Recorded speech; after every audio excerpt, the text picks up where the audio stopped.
कहते हैं जमीन पर कुछ सफर ऐसे होते हैं जो इंसान के कदमों से नहीं बल्कि दिल से तय होते हैं। रात का वक्त था, आसमान पर चांदनी फैली हुई थी, गांव की बस्ती खामोश थी, मगर एक पुरानी सराय में 4 नौजवान बैठे आग के गर्द सोचों में घूम थे। एक के चेहरे पर मेहनत की थकन थी, दूसरे की आंखों में गुरूर की झलक, तीसरे के लबों पर दानाई की मुस्कुराहट और चौथे के दिल में अनजानी खामोशी।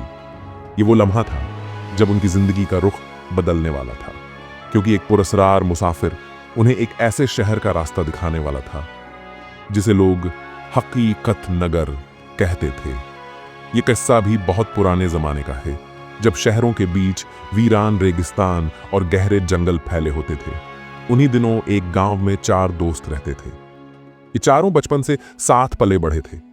गांव वाले उन्हें एक दूसरे का साया कहा करते थे।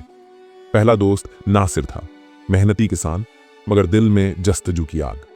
दूसरा दोस्त फहद, ताजिर का बेटा, होशियार मगर जरा खुद पसंद। तीसरा दोस्त यूसुफ, दरवेश मिजाज, हमेशा इल्म व दानाई की बात करता। और चौथा दोस्त सलीम, हुनरमंद बढ़ई मगर कम बोलने वाला। एक दिन गांव के चौक में एक बुजुर्ग मुसाफिर आया। उसके कपड़े धूल से अटे थे मगर चेहरे पर अजीब नूर। उसने सबके सामने कहा, ऐ लोगो, इस जमीन के उस पार एक शहर है जिसे लोग हकीकत नगर कहते हैं। जो वहां पहुंच जाए उसे जिंदगी का असल खजाना मिलता है। यह सुनकर चारों दोस्तों के दिल में आग लग गई। सबने फैसला किया कि वो एक साथ सफर पर निकलेंगे। सुबह सूरज निकलने से पहले वो अपना मुख्तसर सा सामान बांध कर निकल पड़े। गांव वाले हैरान थे कि 4 नौजवान इतने लंबे सफर पर जा रहे हैं। रास्ते में सबसे पहले उन्हें एक घना जंगल मिला। जंगल में अंधेरा छाया हुआ था, दरख्तों से अजीब आवाजें आ रही थीं। वहां एक बूढ़ी औरत मिली जिसने कहा, यह जंगल सिर्फ उनके लिए आसान है जो सच बोले, झूठे यहां रास्ता भूल जाते हैं। चारों ने वादा किया कि झूठ नहीं बोलेंगे, मगर आगे बढ़ते बढ़ते फहद ने एक गलती की। उसने अपने दोस्तों को अपनी बहादुरी का झूठा किस्सा सुनाया। लम्हों में वो रास्ता भटक गया। बाकी तीनों ने उसे आवाज दी, मगर जंगल की गूंज ने उसे उलझा दिया। आखिरकार उसने सच बोलकर अपनी गलती मान ली। तब जाकर रास्ता सीधा हो गया। जंगल के बाद वो एक बुलंद पहाड़ पर पहुंचे। वहां एक दरवेश बैठा था। उसने कहा, यह पहाड़ तुम्हें तब रास्ता देगा जब तुम अपने दिल के बोझ उतार दो। नासिर ने कहा, मेरा बोझ मेहनत की थकन है। फहद ने कहा, मेरा बोझ गुरूर है। यूसुफ ने कहा, मेरा बोझ इल्म का फख्र है। सलीम ने खामोशी से कहा, मेरा बोझ ये है कि मैं कभी दिल की बात नहीं कह पाता। जब चारों ने दिल के बोझ मान लिए तो पहाड़ का तंग रास्ता चौड़ा हो गया और वो आसानी से गुजर गए। पहाड़ के बाद उन्हें एक वीरान रेगिस्तान मिला। प्यास से हलक सूखने लगा। अचानक एक कुआं दिखाई दिया, मगर उस पर लिखा था, ये पानी सिर्फ उसी को मिलेगा जो दूसरों के लिए कुर्बानी दे। सबने अपनी अपनी बारी पर दूसरे को पानी पिलाने की कोशिश की।